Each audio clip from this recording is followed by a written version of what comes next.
تعد مدينة تلمسان من أهم المدن الجزائرية غنى من الناحية الأثرية، بل أنها تمثل بحق متحفا للآثار الإسلامية لأزهى عصور الفن الإسلامي الأندلسي المغربي.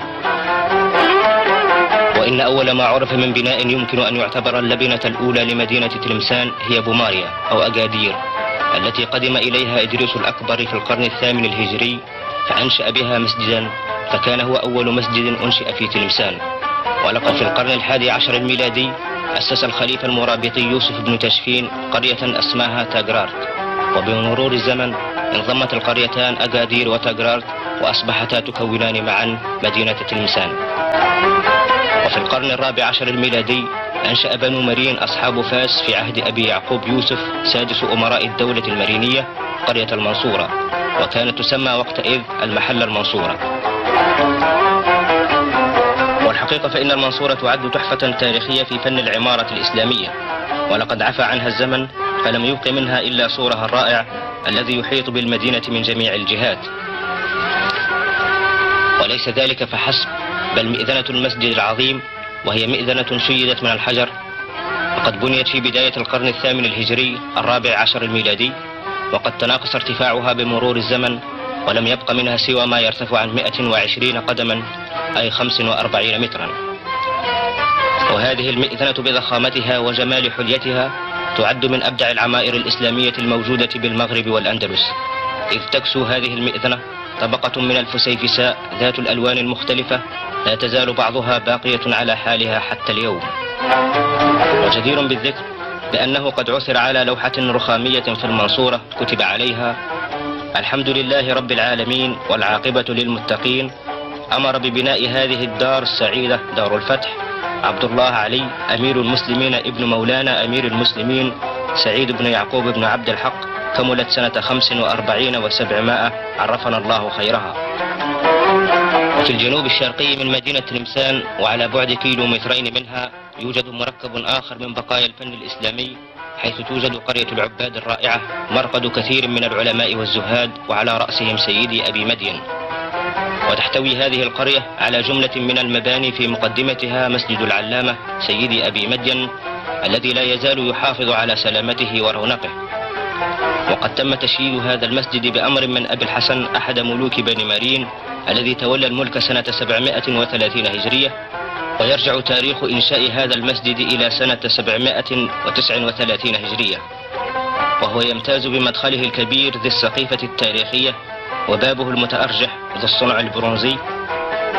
وللمسجد صحن تتوسطه فسيقة ماء يندفع منها الماء للوضوء، وتغطي جدرانه نقوش وكتابات على هيئة الأزهار والنباتات كما هو الشأن في الفن الإسلامي، كما أن سقوفه محلات بالآجر المقرنص، وتنير القبة المواجهة للمحراب ألواح مربعة مختلفة الألوان. وهذا المسجد يعتبر بحق آية من الفن والروعة والجمال، إذ تحلي جدران محرابه آيات قرآنية منقوشة، ومن ضمن الكتابات المنقوشة: بسم الله الرحمن الرحيم وصلى الله على سيدنا محمد، الحمد لله رب العالمين والعاقبة للمتقين. أمر ببناء هذا الجامع مع المدرسة المتصلة به مولانا السلطان الأعدل أمير المسلمين المجاهد في سبيل رب العالمين أبو الحسن الماريني.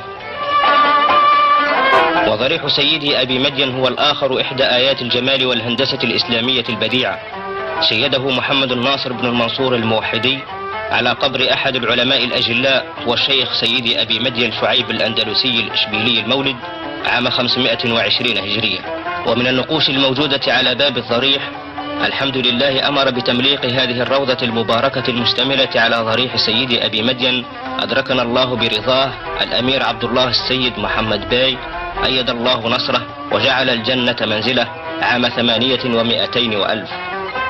ومن ضمن ما تشتمل عليه قرية العباد قصر السلطان أبو الحسن الماريني، هذا القصر المعروف بدار بنت السلطان، وهو لا يزال يحافظ على سمات روعته المعمارية رغم أن البلاء قد أخذ منه الشيء الكثير، وقد تم بناؤه عام 745 هجرية.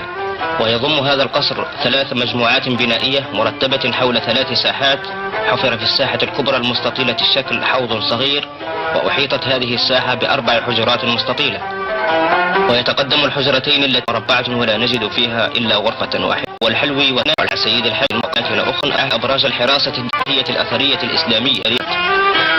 فقضى بذلك على وقد خلف لنا المرابطون آثارا هامة في كل من الجزائر وتلمسان وندرومة، ومن ذلك حمام الصباغين وضريح الملكة وأشياء أخرى.